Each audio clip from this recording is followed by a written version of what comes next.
Custodian पूर्णपणे जे आहेत ते लोकसभेचे अध्यक्ष आहेत आणि अध्यक्षांना आम्हाला अपेक्षा आहे की त्यांनी निष्पक्षपणे काम करावं, आम्हाला न्याय द्यावा।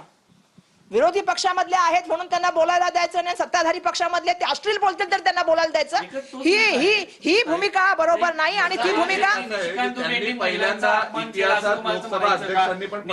निशिकांत दुबेने महिलांचा अपमान केला। निशिकांत कस्टोडियन पूर्णपणे जे आहेत ते लोकसभेचे अध्यक्ष आहेत आणि अध्यक्षांना आम्हाला अपेक्षा आहे की त्यांनी निष्पक्षपणे काम करावं, आम्हाला न्याय द्यावा।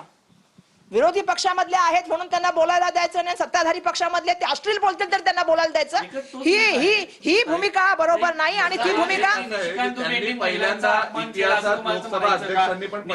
निशिकांत दुबेने महिलांचा अपमान केला, निशिकांत दुबेने देशाच्या पंतप्रधानांचा अपमान केला आणि अश्लील बोलले। एका ठिकाणी सांगायचं मॅगझिन अलाउड नाही, पुस्तक अलाउड नाही, हे अलाउड नाही, ते अलाउड नाही। तुम्ही काल पंतप्रधानांच्या खुर्चीजवळ गेल्या होत्या तेव्हा दुबे तिथे होते का? हो। मग तुम्ही दुबेंशी काय बोलण्याचा तेव्हा प्रयत्न केला का? हे बघा, मी एक गोष्ट सांगते तुम्हाला, आपण सगळेजण जिथे इथे बसलेलो आहोत ते संविधान लोकशाहीमध्ये मानणारी मंडळी आहोत।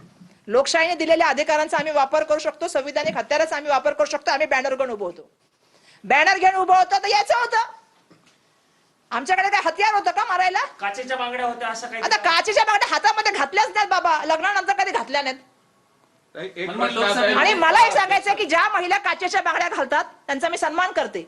महिला हातामध्ये बांगड्या घालतात पण त्या बांगड्याचा अर्थ असा होत नाही की कोणाला मारायसाठी घालतात, त्या त्यांचं सौभाग्याचं लेणं म्हणून घालतात। लोकसभा अध्यक्षांनी असं पण म्हटलंय, औपचारिकरित्या म्हणलंय की महिला खासदार आल्या त्याच्यामुळे पंतप्रधानांना येऊ नका असं मी सांगितलं। काही अनुचित का सांगितलं?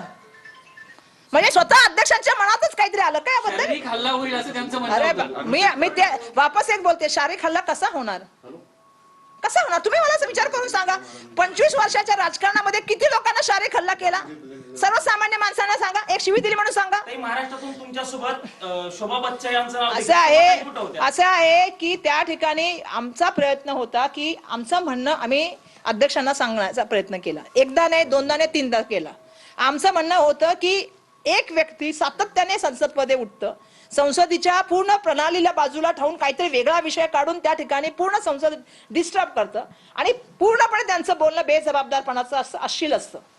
आणि अशा व्यक्तीचं पुस्तक चालतं, मॅगझिन चालतं, त्याचे रेफरन्स चालतात। आणि विरोधी पक्षनेता जर त्यावेळेला राहुलजी बोलतात की देशाच्या सुरक्षेबाबत, चायनाच्या घुसखोरीबाबत, तर तुम्हाला चालत नाही, ऐकायची तुमची मानसिकता नाही। आणि काल तुमचं एक नरेटिव्ह सेट झाल्यानंतर तुम्ही आज एक नरेटिव्ह सेट केलं की महिला मारायला आल्या। भाजपा इतकं खोटं बोलते हे काय तुम्हाला आज माहितीये? खोटं बोलायचं पण रेटून बोलायचं तिचं नाव भाजप आहे। असे असंख्य उदाहरण मी देऊ शकते की ते नरेटिव्ह सेट करायसाठी। मग काय करायचं? हे नरेटिव्ह सेट करायचं, अरे आम्ही बाबासाहेबांचे आहोत अन्यायी, आमच्या समोर काय नरेटिव्ह सेट करू? आम्ही कायदा सुव्यवस्था पण जाणतो, देशाचं संविधान पण जाणतो आणि आमच्या मर्यादा पण जाणतो। पण मर्यादा बरोबर आम्ही हे पण जाणतो, एखाद्या व्यक्तीचा अन्याय करत असेल तर ते अन्याय सहन करणं सुद्धा महापाप आहे, हे आम्हाला बाबासाहेबांनी शिकवलंय। आणि ते येऊन आम्ही पुढे जात आहोत।